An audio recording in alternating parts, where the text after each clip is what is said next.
होंगे और अच्छे से पढ़ाई कर रहे होंगे। तो दोस्तों आज हमने स्टार्ट कर दिया है हमारा 5th सेमेस्टर का जो सिलेबस है उसको। दोस्तों हमारी जो ये वीडियो चल रही है वो हमारी सीरीज चल रही है 5002, जो कि है हमारा justice act and provision of offenders act, जो क्रिमिनल प्रोसीजर में आता है, code of criminal procedure juvenile में। ठीक है दोस्तों, तो उसके हम क्वेश्चन आंसर लेकर के आ गए हैं जो इंपॉर्टेंट क्वेश्चन है। पहला क्वेश्चन आज हम जो लेकर के आ गए हैं वो है दोस्तों कि परिवाद क्या है। परिवाद होता है दोस्तों कंप्लेनेंट।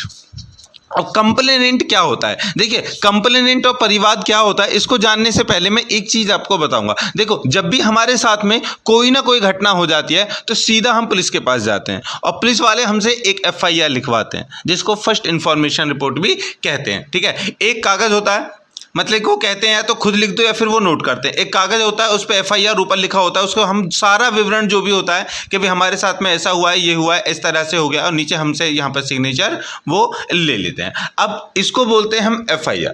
ठीक है दोस्तों, तो ये हो जाती है हम पुलिस के पास जमा। चलिए अब आपको पता है कि इस तरह से हम अपने जो हमारे साथ में गलत हुआ है उसके लिए शिकायत करने का एक और हमारे पास में तरीका होता है। ठीक है, वो जुड़ा है परिवादवाद से। देखिए जो परिवाद क्या होता है, अब इसी के अपोजिट हम देखते हैं। देखिए ये जो इन्फॉर्मेशन हमने पुलिस को दी है उसको हम क्या करेंगे कि हम पुलिस के पास ना जा करके खुद से एक शपथ पत्र लेकर के उस पर विवरण बताएंगे कि महोदय जिला डिस्ट्रिक्ट मजिस्ट्रेट के यहाँ पर ये होता है। ठीक है, यहाँ पर हम पुलिस के पास नहीं जाते हैं, मजिस्ट्रेट के पास में जाते हैं। मजिस्ट्रेट के पास में जो भी हमारे साथ में कोई घटना हुई है, किसी ने हमारे साथ में कुछ गलत किया है, उसका पूर्ण विवरण लिख करके हमें जिला मजिस्ट्रेट के पास में एक क्या देना होता है, एक लेटर देना होता है, एक पत्र देना होता है। ठीक है, उसमें सारी चीज़ें होती हैं और ये जब हम जिला मजिस्ट्रेट के यहाँ पर सौंपते हैं खुद से, इसमें कोई पुलिस का रोल नहीं होता है, खुद से जब हमें सौंपते हैं तो इसको बोला जाता है परिवाद। ठीक है, और जो हमने इसको दिया है ये बोला जाएगा कंप्लेनेंट,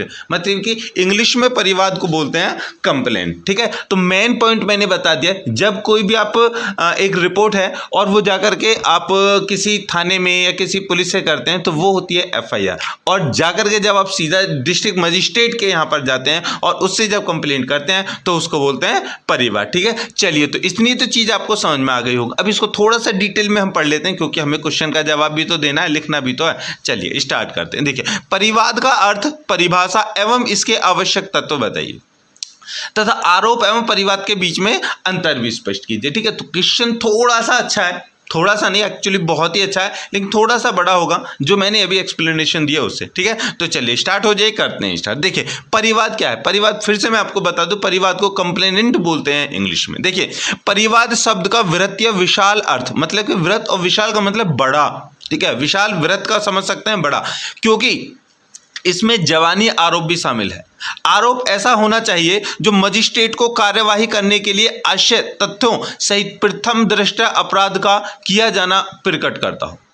देखिए इसमें क्या है कि परिवाद शब्द जो है इसका जो अर्थ है वो बड़ा है, क्योंकि हम इसमें देखो दो चीज यहाँ पर हम देखेंगे कि हम डिस्ट्रिक्ट मजिस्ट्रेट के यहाँ जुबानी जाकर के बिना किसी लिखित उसमें भी, मतलब मौखिक रूप से भी हम किसी की शिकायत कर सकते हैं और लिखित रूप में भी शिकायत कर सकते हैं। तो ये जो शिकायत होगी ना इसी को बोलेंगे परिवाद, कंप्लेंट, क्योंकि वो कंप्लेंट जो की है वो हमने दिया, कंप्लेनेंट जो है वो परिवाद है। ठीक है, चलिए आगे है कि आरोप। देखिए कोई भी हम किसी के थ्रू, मतलब कि किसी के ऊपर जब इल्जाम लगा रहे हैं तो उसके ऊपर आरोप ऐसा होना चाहिए जिसको मजिस्ट्रेट को कार्यवाही करने के लिए उस तथ्यों, मतलब कि जिस चीजों के ऊपर हमने उस आरोप को दिया उसके तथ्य क्या हैं और सबसे पहले क्या जो अपराध किया जाना होता है। मतलब कि ऐसे हुआ कि आप अभी देखो बहुत ज़्यादा एक मतलब कि वो चल रहा है कि चलो रक्षाबंधन के ऊपर ले लेते हैं। एक बहन और भाई है, बहन ने भाई को राखी बांधी और भाई ने बहन को कुछ भी नहीं दिया। अब बहन गुस्सा हो गई कि मेरे भाई ने मुझे गिफ्ट नहीं दिया,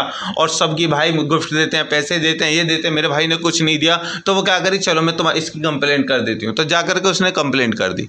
अब इसमें जिला मजिस्ट्रेट सोचेगा क्या ये कंप्लेंट थोड़ी ना है, ये शिकायत थोड़ी ना है, मतलब इससे कोई अपराध थोड़ी ना होता है। लेकिन अगर एक भाई ने एक बहन के पैसे ले रखे हैं और वो भाई उसको पैसे नहीं दे रहा है और उसके ऊपर उसको मतलब कि बहुत सारी चीज़ें आप समझ सकते हैं, मतलब उसका कर्जा नहीं दे रहा, इस सत्य पे जाकर के अगर एक बहन अपने भाई के खिलाफ एक कंप्लेंट अगर डिस्ट्रिक्ट मजिस्ट्रेट के वहाँ पर जाकर दायर करते हैं या फिर उनको बताते हैं लिखित में या मौखिक में, तो वो एक कंप्लेनेंट होगी। क्यों? क्योंकि उसमें अपराध शामिल है। क्यों अपराध क्या हुआ कि भाई उससे पैसे भी ले लिए, उसके पैसे नहीं दे रहा है। ठीक है, समझ में आ गया कि मतलब कि मजिस्ट्रेट को ये लगना चाहिए हाँ जो भी आप शिकायत कर रहे हैं उसके पीछे लॉजिक ये है कि वो अपराध से मिला हुआ है या फिर वो अपराध किया हुआ है। ठीक है, आगे है कि यदि वह दंड प्रक्रिया संहिता के अंतर्गत कार्यवाही करने की दृष्टि से किया गया हो तो, मतलब कि अगर जो भी आपके साथ में घटना हुई है उस घटना में जो जिसने वो घटना की है, मतलब कि जो आरोपी आप उसको बता रहे हैं उसने जो भी ऐसा काम किया कि उसने उस उद्देश्य से किया है जिससे नजर आए कि हाँ वो अपराध है। ठीक है, ये भी होना चाहिए। दूसरा, कोई विशेष प्रारूप इसका नहीं होता है जिसमें परिवाद किया जाना चाहिए। यह पर्याप्त है यदि परिवादी मजिस्ट्रेट के समक्ष उन तथ्यों को रखे जो यदि साबित हो जाएं तो अपराध गठित हो जाता है। आरोप का सार बहुत महत्वपूर्ण होता है, न कि परिवाद का प्रारूप। आरोप पत्र परिवाद नहीं होता है। देखिए एक तो होता है सॉरी देखिए आरोप क्या होता है, आरोप में जैसे अभी वो हुआ था नरेंद्र मोदी के खिलाफ जो राहुल गांधी ने बोल दिया था कि मोदी जो होते हैं, मोदी सरनेम वाले जो होते हैं सभी ऐसे होते हैं, तो उसके ऊपर इस चार्ज लग गया था। ठीक है, तो उसके ऊपर जो चार्ज लग गया था वो है आरोप, क्योंकि उन्होंने आरोप लगाया था। लेकिन परिवाद उससे थोड़ा सा अलग है। ठीक है, अब आरोप उसमें क्या होता है कि मोदी जो है उसने खुद ने कोई भी एक्टिविटी नहीं की थी, उसने खुद भी कंप्लेंट नहीं दी थी, कंप्लेंट और लोगों ने दी थी, इसको बोलेंगे आरोप। लेकिन परिवाद वो है कि हमारे साथ ही घटना हुई है, हम स्वयं जाकर ही अपने जो घटना हुई है उसको मजिस्ट्रेट के सामने पेश करते हैं, तब वह परिवाद होगा। ठीक है दोस्तों, चलिए आगे है परिवाद की परिभाषा। देखिए परिवाद किसी न्यायिक कार्यवाही का प्रथम चरण है, मतलब कि जस्टिस के तौर पर कोई अगर कार्रवाई हो रही है तो उसका पहला जो स्टेप है वही परिवाद है।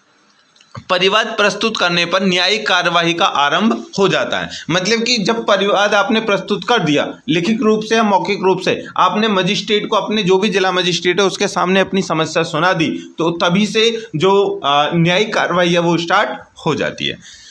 ठीक है दोस्तों, चलिए आगे बढ़ते हैं।